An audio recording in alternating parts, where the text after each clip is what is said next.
그 선물임을 믿습니다. 그 한없는 사랑을 아버지 우리가 기억하게 하시고 감사하게 하여 주시옵소서. 아버지 끌어주시옵소서. 아버지 사랑 아버지 끌어주시옵소서. 우리도 그 사랑을 아버지 베풀며 나아가는 삶이 될 수 있도록 아버지 끌어주시옵소서. 주님의 그 사랑을 반사하며 살아가는 아버지 사랑의 이름 주게 하여 주시옵소서. 주님의 영광을 위해 살아가는 우리들이 될 수 있도록 아버지 끌어주시고 함께하여 주시옵소서. 우리의 삶이 언제나 주님만을 구하며 주님을 바라며 언제나 주님의 삶을 달려갈 수 있게 하시는 하나님을 찬양합니다. 당연한 것이 아닌 오직 주님의 사랑임을 기억하며 그 사랑을 아버지 우리도 나아갈 수 있는 삶이 될 수 있도록 아버지 끌어주시고 함께하여 주시옵소서. 우리의 삶을 들어주시옵소서. 우리의 삶을 이끌어주시옵소서. 언제나 변함없는 사랑 언제나 주님과 하나님의 마음을 헤아려 할 수 있는 은혜가 있도록 기억하며 나아갑니다. 아버지 시간 예배 가운데 더욱더 큰 주님의 사랑을 깨달으며 나아갈 수 있도록 아버지 끌어주시고 함께하여 주시옵소서. 하나님 아버지, 우리 시간의 마음으로 고백합니다. 우리가 주님을 사랑합니다. 주님이 나를 먼저 사랑하셨고 나를 건져내주셨고 당신의 모든 것을 주어 나를 살렸기에 그것을 정말 아는 우리가 주님을 사랑합니다. 우리가 주님을 사랑하는 마음이 항상 뜨겁게 하시고 식지 않게 하시고 불타오르게 도와주옵소서. 그러나 주님을 사랑하는 이 단계에 그냥 머물러 있지 말게 하여 주시고 우리가 주님을 사랑하기 때문에 십자가의 길과 순교자의 삶으로 나아가기를 원합니다. 주님이 걸으셨던 십자가의 길처럼 우리가 우리의 일상의 삶 속에서 죽어가게 하시고 내가 죽음으로 다른 사람을 살리는 역사가 일어날 때 바로 이것이 십자가의 길을 걸어가는 것인 줄로 믿습니다. 순교자의 삶을 살기를 원합니다. 나를 들여서 다른 사람에게 생명을 얻게 하는 것, 그것이 바로 선교사의 삶인데 주님, 우리가 어떻게 그 길을 걸을 수 있겠습니까? 우리가 한없이 부족한데요. 늘 넘어지는데요. 오늘도 그런 실수를 하고 왔는데요. 어떻게 하면 갈 수 있겠습니까? 아가서 말씀을 통하여서 우리가 달려가야 될 길을 보여주시고 어떻게 달려가야 될지도 깨닫게 하여 주셔서 우리가 주저앉아 있던 곳에서 일어나게 도와주시고 오랫동안 정체되어 있던 신앙에서 성장하는 신앙으로 나아갈 수 있도록 하나님이 은혜로 함께해 주시옵소서. 오늘도 우리가 배우는 이 말씀을 통하여 우리의 생각부터 열리기를 간절히 소망하며 예수님의 이름으로 기도합니다. 아멘. 아가서 4장 보겠습니다. 1절부터 15절 말씀.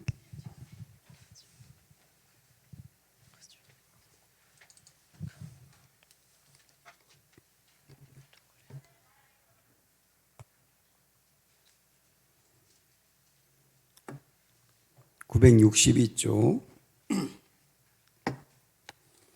아가서 4장 1절부터 15절입니다. 내 사랑 너는 어여쁘고도 어여쁘다. 잠깐만요. 읽기 전에 이 4장 전체는 신랑이 신부에게, 그러니까 왕이 슐람이 여인에게 하는 말씀입니다. 우리는 주님이 우리에게 하는 말씀이다 라고 생각을 하시면서 보시면 됩니다. 다시 한번 제가 1절 읽겠습니다. 내 사랑 너는 어여쁘고도 어여쁘다. 너울 속에 있는 내 눈이 비둘기 같고 내 머리털은 길르앗산 기슭에 누운 염소떼 같구나.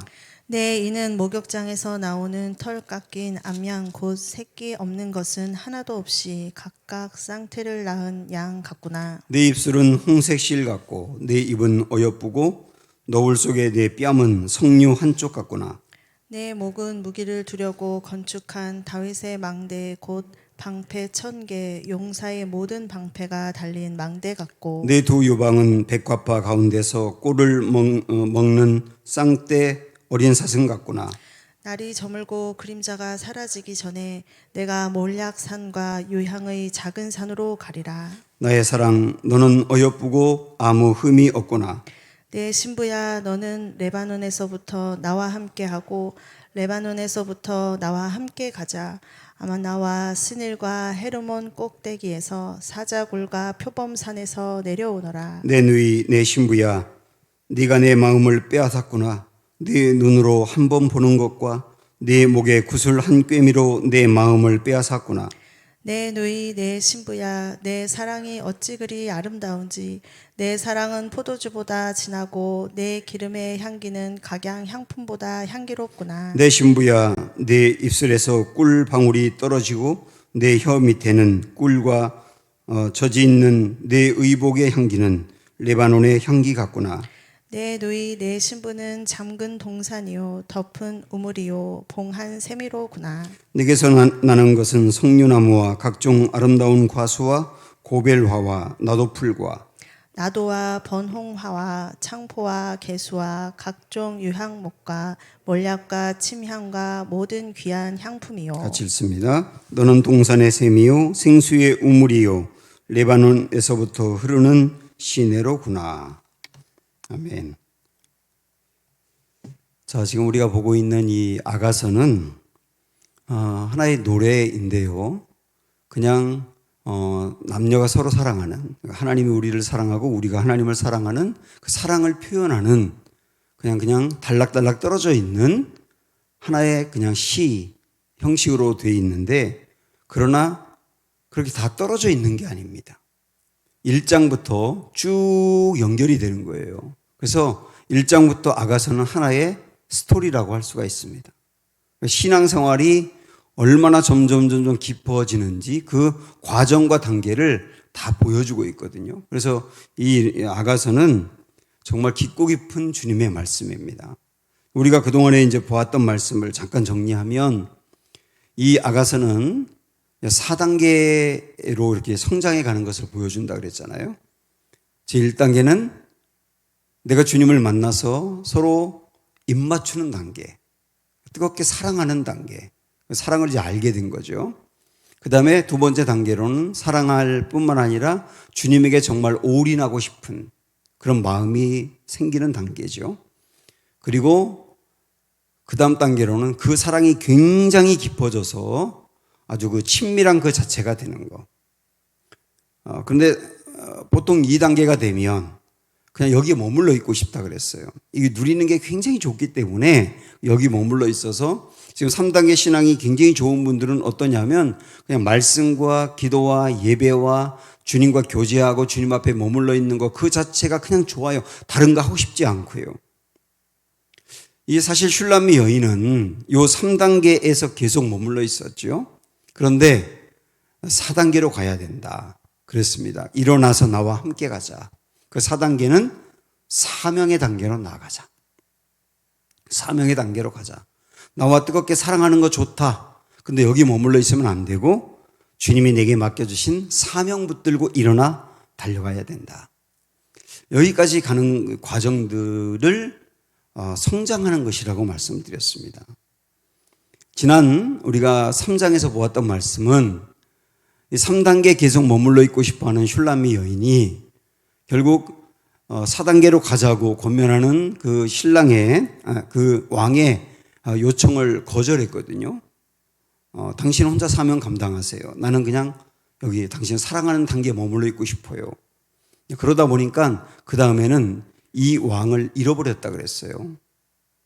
사랑을 잃어버리게 된 것이죠. 그래서 왜 그런지 알게 되고, 그럼 나도 일어나 가야 되겠다 하고 일어납니다. 4단계로 가야 되겠다는 거죠. 4단계로 가기 위해서 일어나는데, 그러나 순종을 했는데 불완전한 순종을 했다 그랬잖아요. 그러니까 불완전한 순종이지만 그것도 굉장히 기뻐하신다 라고 하는 단계까지 보았습니다. 그래서 드디어 4단계로 이렇게 나아가면서, 그동안에는 뜨겁게 연애하는 단계였는데 이제는 연애하는 단계를 넘어서 결혼하는 단계로 가게 된다 그랬잖아요. 그래서 제가 지난주에도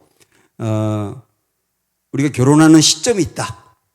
그 결혼하는 시점은 뜨겁게 사랑하는 단계가 아니고 상대방의 그 아픔, 그 다음에 내가 결혼함으로 짊어져야 될 짐, 부담감, 그런 것까지도 다 안고 가겠다는 마음이 생길 때, 그때가 결혼하는 시점이다. 이런 말씀 드렸잖아요. 지금 그런 결단을 이제 슐람미 여인이 한 거예요. 그러고 났더니 솔로몬의 가마가 이 여인을 태우기 위해서 오고 있더라는 겁니다. 여기까지가 3장이었어요. 자, 그러면 4장으로 넘어가면 뭐냐면 이제 결혼식을 이제 하기 위해서 신부가 단장을 한 거예요. 신부가 단장을 하고 있는 모습을 이 신랑인 왕이 쳐다보는 겁니다. 그리고 감탄하는 겁니다. 일종의 어떻게 생각하시면 되냐면 이제 결혼식 할 때 신부 대기실에 신부가 있잖아요. 화장을 예쁘게 하고 드레스를 입고 그리고 신부 대기실에 딱 이렇게 앉아 있는데 신부 대기실에 앉아 있는 그 신부를 신랑이 처음 보고서 너무 감격해가지고 입으로 그 감격을 토해내는 이야기. 그게 이제 4장이라고 보시면 됩니다. 4장은 신부 대기실이에요.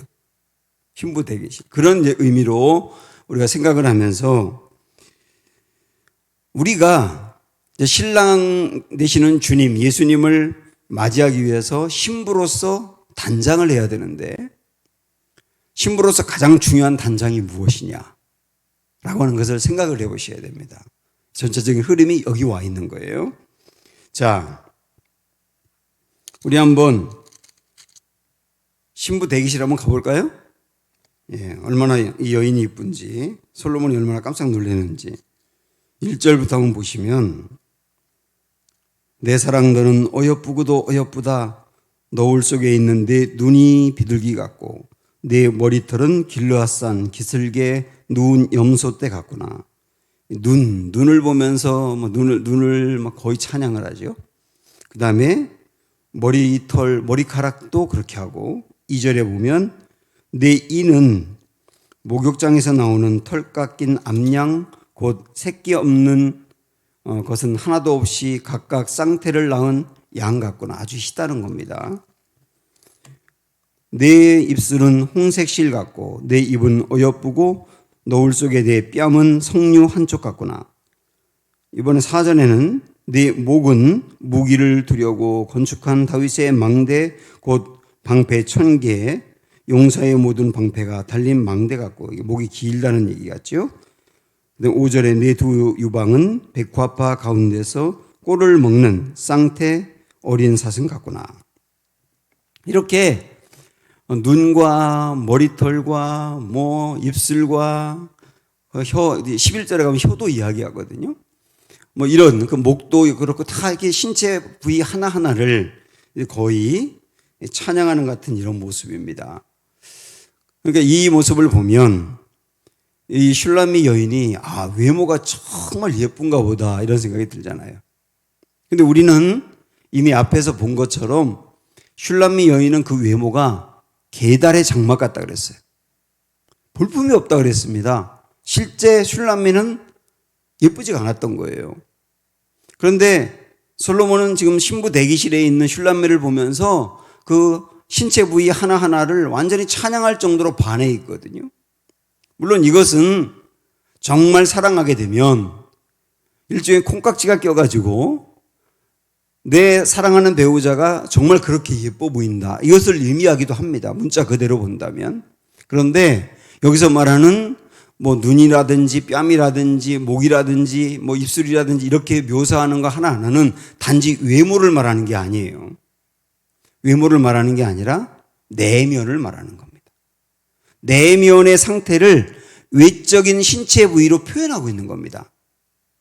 그래서 여러분 그렇게 이해를 하시면 돼요. 지금 슐람미 여인의 내면의 아름다움을 이야기하고 있다. 그렇게 보시면 된단 말이죠. 그래서 이 내면, 예를 들어서 눈은 비둘기 같다 그랬는데 그러면 비둘기 같은 눈의 그 내면 상태는 무엇을 말하느냐 이런 것들도 구체적으로 보려고 해요. 오늘은 조금 이따가 보겠습니다만은 눈에 대해서만 보고 다음 주에 또 이제 다른 부위에 대해서 이렇게 살펴보겠는데 어쨌든 이 내면 상태를 말하고 있단 말입니다. 그런데 이렇게 신체 부위 하나하나를 얘기하다가 7절로 딱 가서 이 7절에서 딱 이렇게 솔로몬이 이야기하고 고백합니다. 보세요. 나의 사랑 너는 어여쁘고 아무 흠이 없구나. 아무 흠이 없구나. 아까도 말씀드렸지만 외모가 완벽하다는 얘기가 아니에요. 여기서 말하는 건 내면을 말하고 있다. 내면에 흠이 없다. 이걸 다르게 말하면 깨끗하다는 거예요. 깨끗하다. 오늘 우리가 이제 신부가 신랑을 맞이하기 위해서 단장한 모습이라 그랬는데, 단장한 모습에서 가장 중요한 부분이 뭐냐? 이 부분이라는 것을 볼 수 있는 거예요. 깨끗함이라고 하는 겁니다. 깨끗함. 지금 만약에 결혼한다 그러면 신부가 신랑을 위해서 준비하고 단장하겠죠. 그때 정말 이 피부가 화장도 잘 먹어야 되고, 그 다음에 아름다워야 되고, 그래서 며칠 전부터 마사지도 받고, 정말 아름답게 꾸미기도 하고, 강남에 가가지고 화장도 하고 오고, 제 딸도 강남에 가서 하고 왔는데 정말 딴 사람이 돼서 나타났더라고요. 보니까. 정말 그것도 중요하죠. 그 다음에 신부가 신랑을 위해서 단장할 때 세간살이를 잘 준비하는 거, 이런 것도 중요한데, 가장 중요한 건 그게 아니라는 거예요. 가장 중요한 게 뭐라는 겁니까?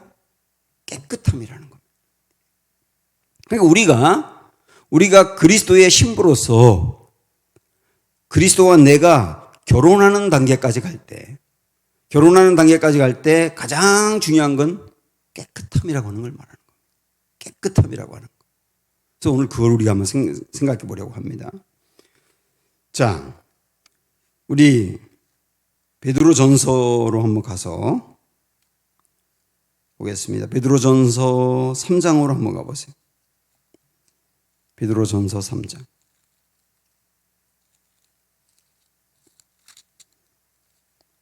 (380조)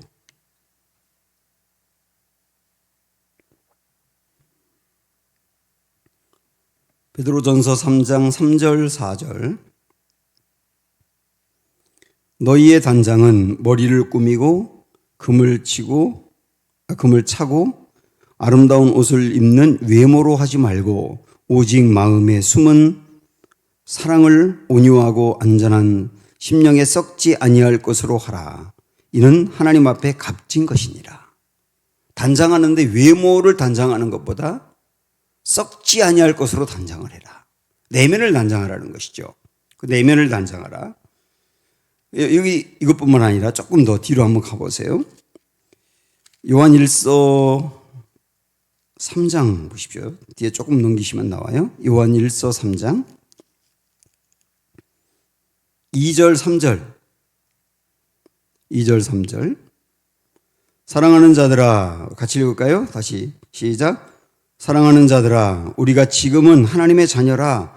장래에 어떻게 될지는 아직 나타나지 아니하였으나 그가 나타나시면 우리가 그와 같을 줄을 아는 것은 그의 참모습 그대로 볼 것이기 때문이니. 잠깐만요.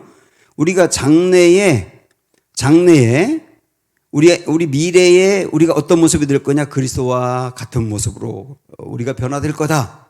그런 이야기를 소망으로 하면서 그런 사람, 그리스도와 똑같아질 그런 사람이 제일 중요한 게 뭐냐 하는 게 3절이에요. 시작. 주를 향하여 이 소망을 가진 자마다 그의 깨끗하심과 같이 자기를 깨끗하게 하느니라. 깨끗함, 정결함. 이것이 신부로서 신랑을 맞이하기 위해서 제일 중요한 것이고, 그 다음에 미래에 예수님과 똑같아질 사람이 가져야 될 가장 아름다운 모습이라는 거예요. 우리 다른 데 한번 가서 볼까요? 이번에는 요한계시록 19장으로 한번 가봅니다. 거기서 조금만 더 뒤로 가보세요. 요한계시록 19장 7절 8절 418쪽. 자, 여기 보시면 19장 그 시작하는 데 보면 어린 양의 혼인잔치라고 하는 제목이 붙어 있죠. 어린 양의 혼인잔치. 그러니까 우리가 마지막에 하나님 나라에 가서 우리의 모습은 어린 양이신 주님과 우리가 혼인하여 결혼하는 모습으로 사는 것처럼 묘사하고 있는 거예요. 그럼 어린 양의 혼인잔치에서 우리가 거룩한 신부로 주님의 신부가 되기에 합당한 모습이 뭐냐? 그게 또 얘기하는 겁니다. 이 19장은 그 중에서 7절, 8절로 가보면, 자, 보세요. 7절. 우리가 즐거워하고 크게 기뻐하며 그에게 영광을 돌리세. 어린 양의 혼인 기약이 이르렀고 그의 아내가 자신을 준비하였으므로 그에게 빛나고 깨끗한 세마포 옷을 입도록 허락하셨으니 이 세마포 옷은 성도들의 옳은 행실이로다 그랬습니다. 그러니까 그리스도의 신부가 된 사람으로 하나님 나라에서 입는 일종의 그 드레스, 그걸 세마포라고 표현하고 있는데 그 세마포가 뭐냐? 성도의 옳은 행실이라고 그랬어요. 깨끗함이라는 겁니다. 깨끗함. 깨끗함이 하나님 나라에서 그리스도의 신부가 될 사람이 입는 옷이라는 거예요. 자, 그렇게 본다면 마태복음 22장 이야기, 여러분 아시는 이야기가 있는데요. 혼인잔치 비유가 나왔어요. 거기 보면 어떤 사람이 이 결혼 예식이 있어서 거기서 이제 많은 사람들 초청을 합니다. 그 마을에 어떤 유력한 사람이라든지 이런 사람을 초청을 해요. 초청장을 보냈더니 뭐 나는 무슨 일이 있어 못 가고 무슨 일이 있어 못 가고 핑계를 대면서 그 잔치에 오지 못한다는 겁니다. 그래서 그 다음에 종들에게 그러면 시장이나 어디든 다니면서 만나는 사람마다 누구나 다 이 잔치에 오라고 초청해라. 주님이 이제 이런 비유를 하셨거든요. 그 비유는 원래 하나님 나라의 그 잔치가 유대인들을 위해서 허락된 것이다. 그런데 유대인들이 거절했다는 거예요. 예수 그리스도를 받아들이지 않고 거절했기 때문에 그래서 이젠 이 구원 계획이 확대되어서 시장에 나가서 누구나 데려오라 그 말은 세계와 열방 가운데 누구든지 다 주님의 거룩한 신부가 될 수 있도록 길을 열어주셨다는 거죠. 다 누구나 와라. 그런데 말이죠. 누구나 이 잔치에 올 수 있지만 아무나 막 들어오는 건 아니에요. 누구나 와. 다 와. 괜찮아. 아무나. 누구나 다 와. 그런데 아무나 다 되는 건 아니야. 그러면서 조건을 뭐라고 얘기했느냐면 이 잔치에 참여한 사람 중에 이런 사람들은 걸러내 버려. 누구를 걸러내라고 했는지 아세요? 이런 사람들은 걸러내서 밖에 내쫓아. 어떤 사람? 예복을 입지 않은 사람이라고 했어요. 예복을 입지 않은 사람. 그래서 우리 성경적인 근거로 결혼식에 갈 때는 교회 올 때는 청바지 입고 와도 결혼식에 갈 때는 양복을 입고 가는 거예요. 예복을 입지 않은 사람은 걸러내라. 그 예복이 뭐냐? 여러 가지 해석할 수 있지만 이 예복을 계시록에 있는 이 말씀하고 연결을 해보니까 이게 세마포구나. 성도의 옳은 행실이라는 겁니다. 다시 말하면 깨끗함이라는 거예요. 물론 우리 구원이 깨끗함으로 받는다 그런 의미는 아니죠. 그러나 이거는 주님과의 결혼에서 사는 단계. 이거는 어떤 구원의 단계만을 얘기하는 게 아니라 구원의 단계를 넘어서 주님과 내가 결혼하여 사는 단계같이 깊이 들어가는 거예요. 그러니까 깨끗함이 필요하다는 거예요. 그래서 이렇게 한번 생각을 해보세요. 여기도 이제 그릇이 있지만 약간 흠이 난 그릇은 쓸 수 있어요. 이 컵도 약간 흠이 나면 그쪽으로 안 마시면 되는 거예요. 그 다음에 오래된 것도 쓸 수 있어요. 모난 것도 쓸 수 있어요. 모양이 좀 이상한 것도 쓸 수 있어요. 근데 절대로 쓰지 못하는 건 딱 하나예요. 더러운 건 못 쓰는 거예요. 하나님 앞에서도 우리가 약간 흠이 있을 수 있고요. 그 다음에 뭐가 날 수도 있고요. 부족할 수도 있어요. 그러나 그런 모습대로 하나님 쓰세요. 그러나 절대 쓰지 않는 모습은 더러움이에요. 더러움. 그래서 그리스도의 신부가 되기 위해서 가장 중요한 것은 깨끗함이다 하는 겁니다. 자, 그러면 이렇게 깨끗함의 이 일이 얼마나 중요한지를 말씀을 했다면 왜 이렇게 단장한 신부가 가져야 될 것이 깨끗함이라고 하는 것이냐? 왜 그러냐면 보십시오. 한번 9절에 가서 오늘 본문으로 다시 가가지고 9절을 한번 읽어볼게요. 시작. 내 누이 내 신부야 네가 내 마음을 빼앗았구나. 내 눈으로 한 번 보는 것과 내 목에 구슬 한 꿰미로 내 마음을 빼앗았구나. 여러분 이거는 그냥 단지 이 신랑이 신부를 보면서 반해서 하는 말만이 아니고요. 이 앞에서 바로 내가 아무 허물이 없구나, 깨끗하구나 했던 말씀의 연장으로 보셔야 되는 거예요. 주님 앞에서 깨끗한 사람을 볼 때 우리 주님은 어떻게 그 사람을 바라보느냐? 내가 내 마음을 빼앗았구나. 내가 내 마음을 빼앗았구나. 그렇게 나는 너를 볼 때 그렇게 좋구나. 이러신다는 거죠. 여기서 이제 뭐라고 했느냐면 이 솔로몬이 슐람미 여인을 계속 쳐다봐요. 신부 대기실에 있는 이 자기 아내가 될 여인을 계속 쳐다보는데 막 반해서 내 마음이 뺏겼어요. 그런데 그때 슐람미가 이렇게 고개를 들어서 한 번 솔로몬을 쳐다봐 줬어요. 근데 한 번 쳐다봐 준 것만으로도 내 마음을 빼앗겼구나. 여러분, 이것은 우리가 하나님 앞에서 깨끗함을 가질 때 주님이 깨끗한 그 사람을 얼마나 기뻐하시는지, 얼마나 귀히 여기시는지를 보여주는 대목이거든요.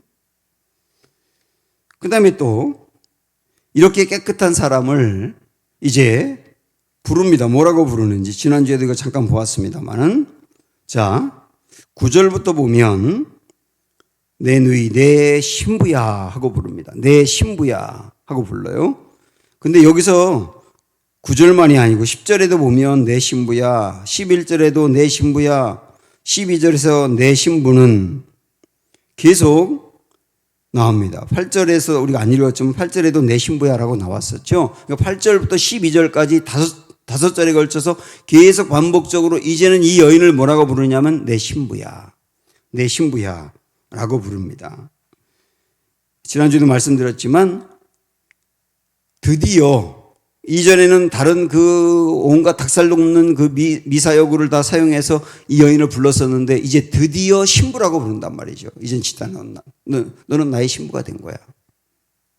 그러니까 이제 우리 정리하면 이렇게 보시면 좋아요.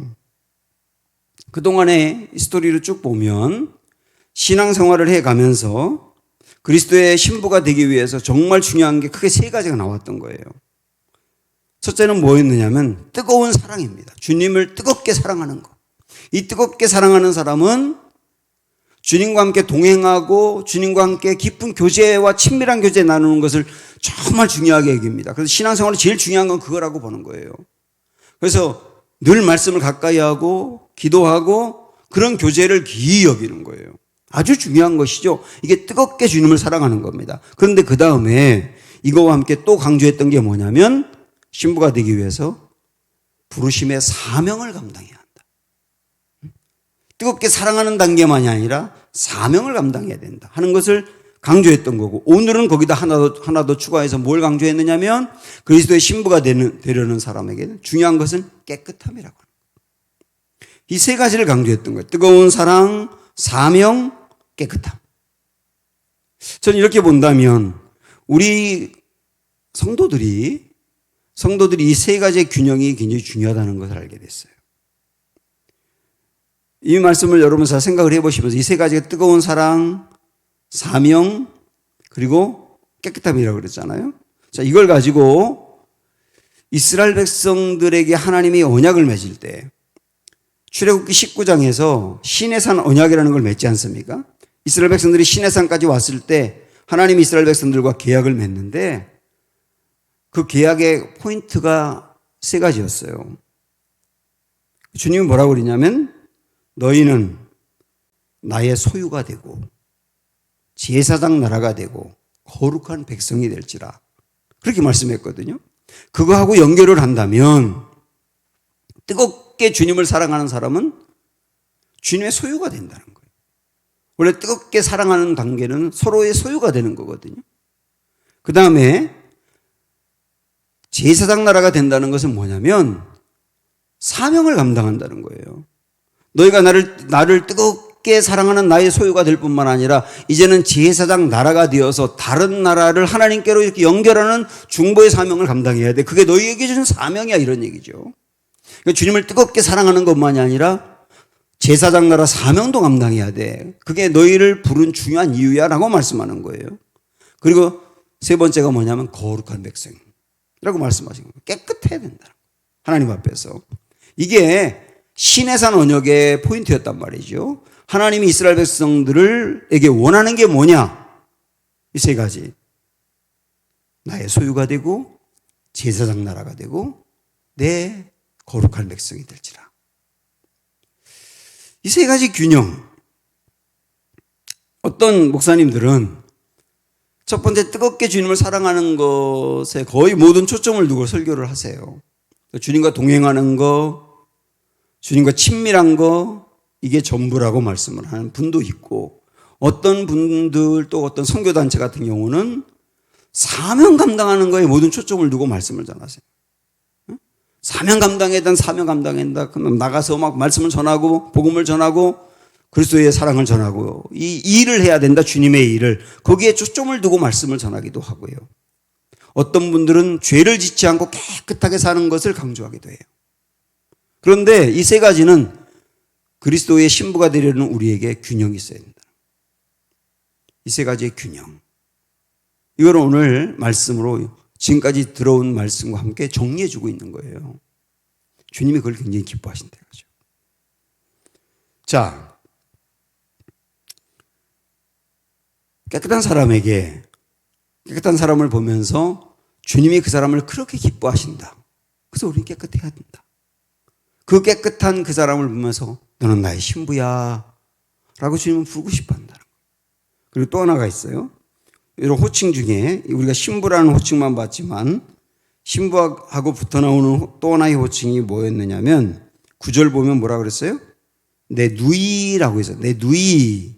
9절, 10절, 12절 계속 반복적으로 내 누이, 내 누이. 이것도 이제 처음으로 나오는 호칭인데 슐람미가 솔로몬의 누나입니까?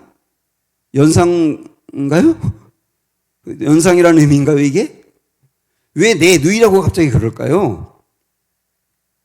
내 누이라고 하는 것은 나와 닮았다는 얘기잖아요. 그죠? 형제, 자매, 남매 닮은 거잖아요. 그래서 내 누이라고 표현하는 것은 슐람미 여인이 깨끗함을 갖다 보니 이제 나와 닮았다라고 하는 의미입니다. 우리가 아까 우리가 요한일서 2장 말씀에서도 3장 말씀에서도 본 것처럼 우리가 예수님이 깨끗하신 같이 우리가 깨끗하게 되잖아요. 그 예수님을 닮아간 모습인 거예요.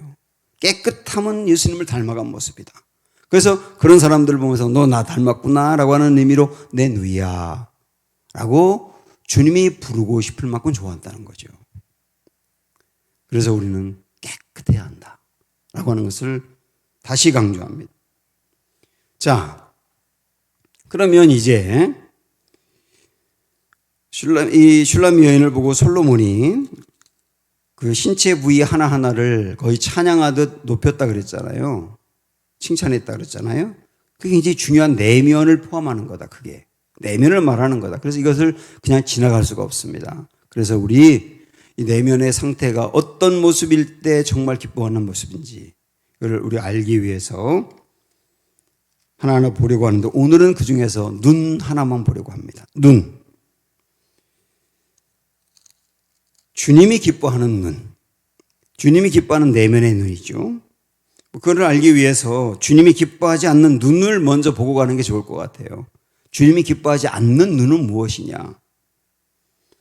그러면 여기 창세기 6장에 보면 창세기 6장부터 노아 이야기가 시작이 되는데 그 맨 거의 앞에 보면 노아 시대의 그 실상을 하나님 뭐라고 말씀하셨느냐면 하나님의 아들들이 사람의 딸들의 아름다움을 보고라고 나와요. 보고. 안목이거든요. 이게 보고. 그러니까 하나님의 사람들이 셋 계열의 사람들이 가인의 계열의 사람들의 살아가는 세속적인 모습을 부러워했다는 얘기거든요. 그대로 살고 싶어 했다는 얘기거든요. 이게 이제 일종의 안목의 정욕인 겁니다. 요한일서 2장에서 말하는 안목의 정욕. 이런 눈을 주님이 싫어한다는 얘기예요. 우리가 성도로서 부름을 받고 성도로서 성도의 정체성과 하나님 나라의 그 눈을 가지고 바라봐야 되는데 성도로서 세상의 그 세속적이고 세상의 가치관대로 살아가는 사람들을 부러워하는 눈을 갖는 거예요. 여러분 그렇지 않으세요? 부러워하면 지는 거잖아요. 우리가 성도로 부름을 받고 전혀 딴 길을 가고 있으면서 우리의 시선은 그 사람들이 부러운 거예요. 이런 눈을 주님이 싫어한다. 또 하나, 베드로후서 2장 14절에 한번 그냥 들어보실래요? 거기 이런 말씀이 있습니다. 음심이 가득한 눈을 가지고 범죄하기를 그치라. 음심이 가득한 눈이라고 하는 게 나와 있어요. 음심이 가득한 눈. 뭔가 이렇게 바라볼 때, 사람을 바라볼 때도 그렇고 어떤 걸 바라볼 때 음심을 가지고 바라보는 눈이라고 했어요. 다윗이 밧세바를 바라볼 때 밧세바를 주목해 봤다 그랬거든요. 밧세바를 주목해 보면서 목욕하는 여인을 아주 음심의 눈으로 바라본 거예요. 음심의 눈으로 바라봤을 때 다윗은 그냥 그 길로 무너지고 만 거거든요. 그러니까 이 음심의 눈을 갖고 보는 게 이게 나쁜 눈이다. 또 하나, 이번에 한번 찾아가 보면 좋겠는데 잠언서로 한번 앞으로 가보세요. 지금 아가서 조금 앞에 있습니다. 잠언서 6장 16절 17절 917쪽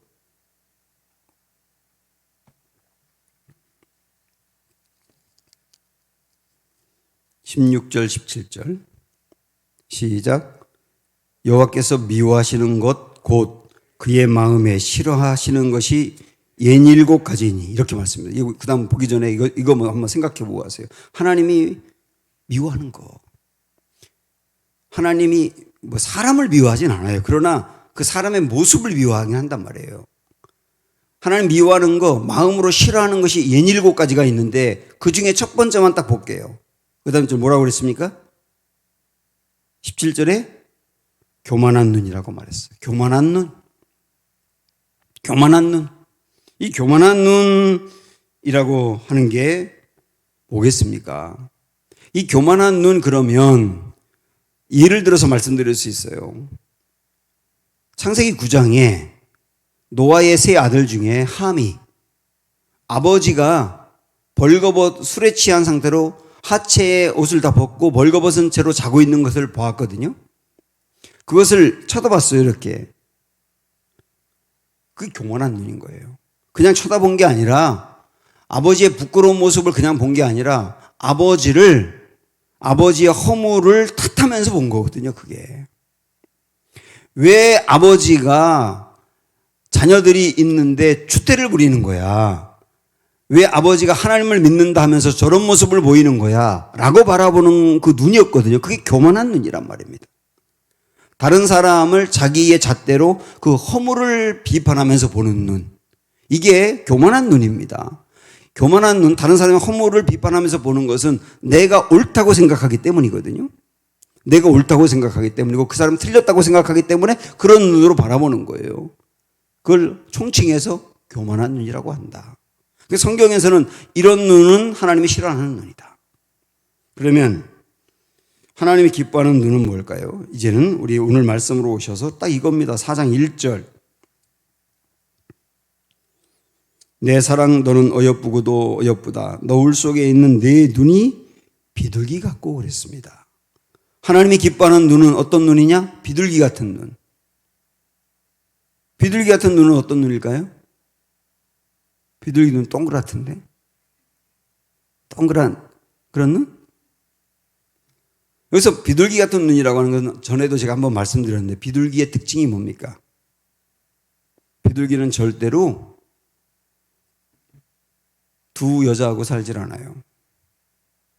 반드시 한 대상하고만 삽니다.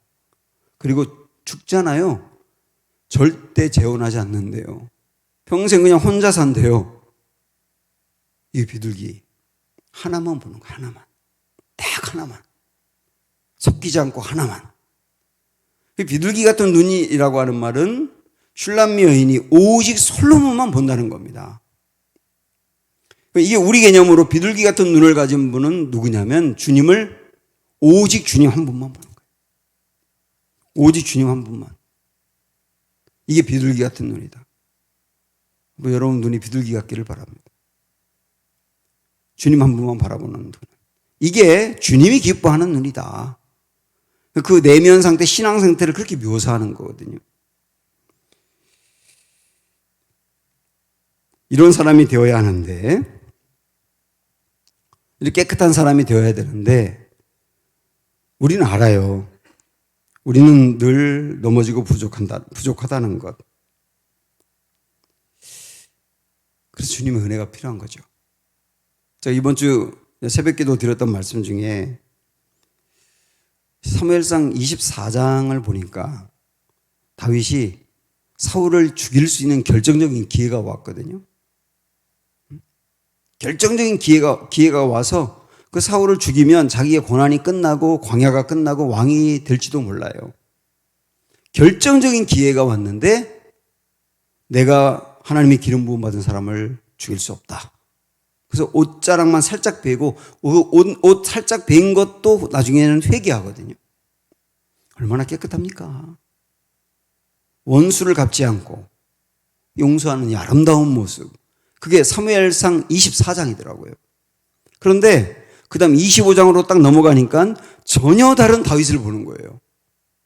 나발이라고 하는 사람, 그 어리석은 나발이라고 하는 사람, 뭐 스토리 다 여러분 얘기 안 해도 아시겠죠?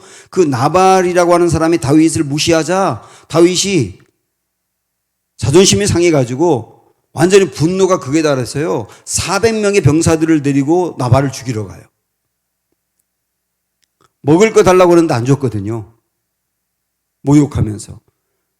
화가 날 일이긴 하지만 그게 사람을 400명을 데리고 가서 사람을 죽일 일은 아니잖아요. 그 모습을 보면 다윗이 사울이 돼버린 거예요. 그토록 사울에게 쫓겨 다니면서 그 고생을 했는데 아니 25장에 가니까 다윗이 사울이 됐다니까요. 참 놀랍지 않습니까? 바로 24장에서 그 위대하게 용서하던 다윗이 25장에 가니까 사울처럼 돼버렸단 말이죠. 그리고 이제 26장으로 오면 또다시 용서하는 모습으로 가요. 야, 한 사람의 이런 모습이 나올 수 있구나. 근데 사람이 그런 거예요. 사람이 그런 거라고요. 여러분 안 그러세요? 어떤 때는 정말 어마어마한 유혹도 거뜬 이겨내거든요. 근데 어떤 때는 별거 아닌 유혹에도 그냥 펑펑 넘어지거든요. 어떤 때는 굉장히 강력한 고난에도 믿음의 중심을 지키거든요. 그런데 어떤 때는 별거 아닌 고난에도 그냥 넘어져 버리거든요. 이게 사람이란 말이에요. 그래서 이런 것을 깨닫고 나면 절대로 사람 앞에서나 하나님 앞에서 이런 고백을 안 합니다. 나는 이 죄를 절대 짓지 않을 자신이 있어요. 그런 말을 못해요. 그런 말. 제가 제 아내 앞에서도 이런 말씀들을 깨달고 난 뒤에 저도 그랬어요. 나 앞으로 이런 죄를 짓지 않을 자신이 있다고 말하지 못해. 난 언제든 넘어질 수 있는 사람이야. 어떤 여건과 상황이 되면 전혀 다른 괴물이 나올 수도 있는 거야. 그게 나야. 제 고백에는 진짜 저희 고백이거든요. 우리 누구든 그렇게 될 수 있단 말입니다. 누구든. 그래서 정말 주님이 우리에게 원하는 게 깨끗함인데 그 깨끗함을 위해서 달려가야 되는데 우리는 언제든지 그럴 수 있다라고 하는 것을 절감하지 않습니까? 그래서 우리는 매 순간 깨어 주님을 바라봐야 된다. 정말 주님의 은혜를 매번 구해야 되고 하나님의 은혜가 아니면 안 된다는 생각을 갖고 주님을 바라봐야 된다는 거. 그래야만 간신히 우리를 스스로 이끌어 나갈 수 있고 주님이 붙잡아 줘야만 우리가 승리할 수 있고 견딜 수 있고 나아갈 수 있다는 거. 그걸 꼭 깨달으시면서 이런 모습으로 평생을 나가시는 거예요. 그 깨끗함을 추구해 가는 길입니다. 그런 마음을 생각하시면서 이 찬양 함께 한번 불러보고 싶습니다. 주는 완전합니다.